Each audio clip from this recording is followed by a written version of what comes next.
MSNBC political analyst David Corn, Washington Bureau Chief for Mother Jones, Washington Post national political correspondent Karen Tumulty, and Cornell Professor of Law Jens David Ohlin. Professor, I begin with you. How legal is this operation at this point, and what might be required if it continues? I think it's legal under U.S. law because the president didn't need congressional authorization for such a limited strike. Normally, the War Powers Resolution would apply, but in this case, this was such a discrete military strike, and there were exigent circumstances. He was interested in going after a particular air base that was responsible for the chemical weapons attack, and he wanted to strike the aircraft that were involved. And so in that context, I don't think a congressional authorization was required. If Trump wants to do more, if he wants to turn this into a sustained military campaign that lasts more than 60 days, then yes, I think he needs to go to Congress and get authorization.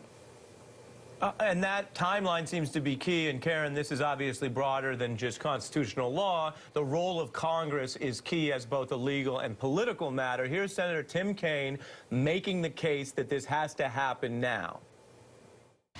President Trump did not say the U.S. was under imminent threat. We had a briefing by the White House on Friday. They still presented us with no plan. We don't know if it's limited or whether there's more. And when we asked about the legal authorization, they said they weren't prepared to discuss that, but they hope to discuss it in the coming days. Again, our system is we don't want a president, any president, just being able to start a war or launch missiles whenever they want. There's got to be congressional approval. And Karen, Senator Rand Paul said something similar. If you could use the Wayback Machine and take footage of people on TV, we could all look really bad if you go a year or two forward in something that started as small and we were all happily discussing it as targeted, and it turns into, as history has taught us, it turns into a larger war. Powers Resolution, which is with the War Powers Act, which is the relevant law here, is something that, you know, Richard Nixon vetoed. Presidents since him have not accepted the constitutionality of it. But there is, I think, a political benefit here as well.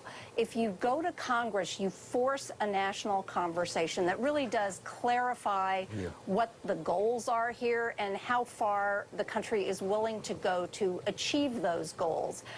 But the fact is, even as people on Capitol Hill are screaming for consultation, there's a little spot deep down in their hearts where they don't want it. I mean, the last time this happened was the congressional vote that authorized the invasion of Iraq, and a lot of the people who were in favor of that live to regret it. Well, and David, the Congress is the most political institution, so I hate to say pretend it's not, but if you pretended it's not, we do know what happened the last time a president asked for Syrian authorization. They didn't even hold the vote. No, because they didn't want to support Obama, and they also didn't want to be on the hook for what would happen. They didn't want to be on the hook for making a decision, to being on one side or the other side. So there were like 3, 4, 5 different dimensional reasons why Republicans and Democrats didn't want to vote on this.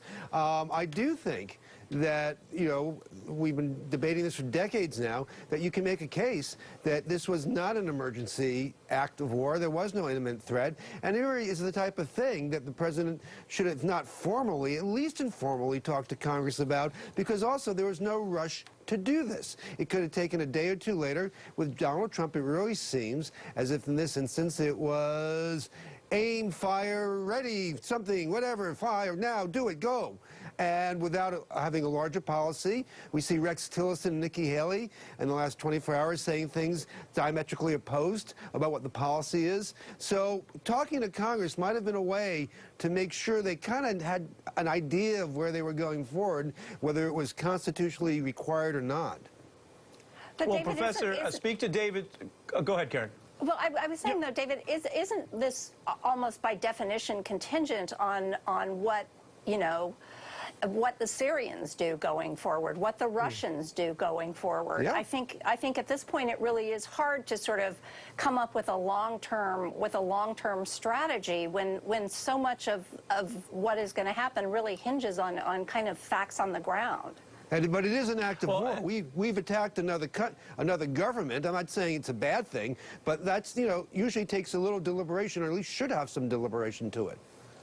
Yeah, the Well, easiest. and to David's point, I want to bring in the professor. I mean, David is making a classic procedural point, which lawyers love and everyone else finds boring. But Professor, speak to David's premise, which is that an enriching and multi-branch procedure might actually improve the outcome regardless. In other words, we often think of this clash. We talk about both branches checking each other. David's making the point that this would have been somewhat clarifying and would not have cost anything on the airfields that were hit.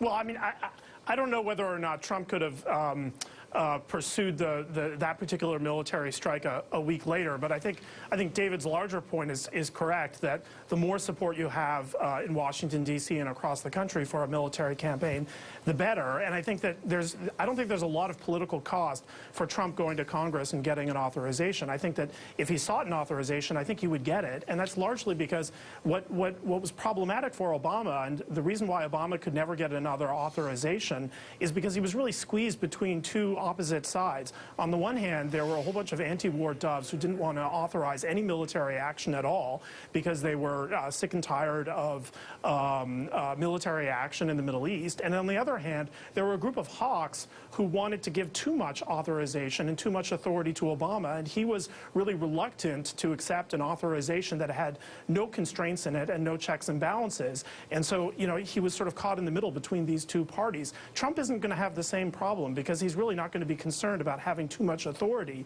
And so I think he can assemble a coalition to get half of Congress to give him a kind of broad authority here. That's the kind of authority that Obama really never wanted, but I think Trump probably wants it. Well, and Karen, this is a point I was exploring in the earlier hour about how the Middle East precedent just is different because presidents in both parties have basically said it's a mess over there and we're going to use drones, war-making authority, and troops where we want, and we're not going to ask for new country-based authorities. Putting Syria to the side, President Obama taking a lot of flack over the red line, but folks will remember he was bombing 5+ Middle Eastern countries with drones and being very aggressive. Here was Lindsey Graham on basically that point saying, look, cat's out of the bag. I think the president has authorization to use force. Assad signed the chemical weapons treaty ban.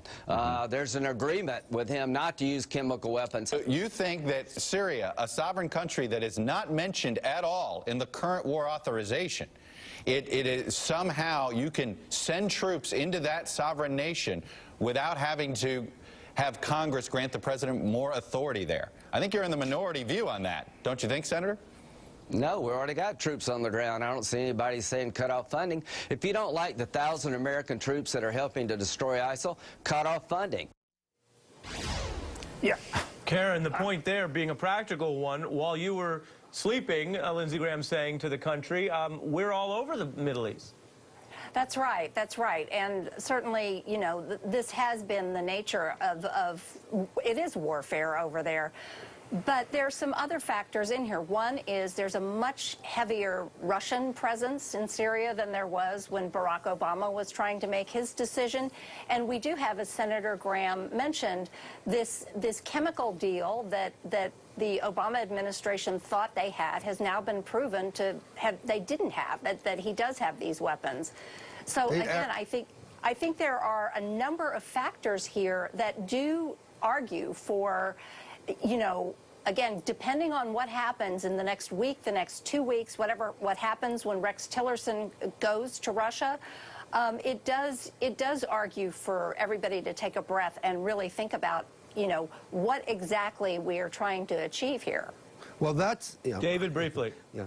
Well, that'd be great if Donald Trump actually thinks in the big picture, but this raid so far seems to have been ineffectual and doesn't seem to be part of a bigger, coherent strategy, and I'm not sure he has the ability of the people around him to put that together in the next 3 or 4 days. David Corn, Karen Tumulty, and Professor Jens David Ohlin, appreciate it from all of you. Up next...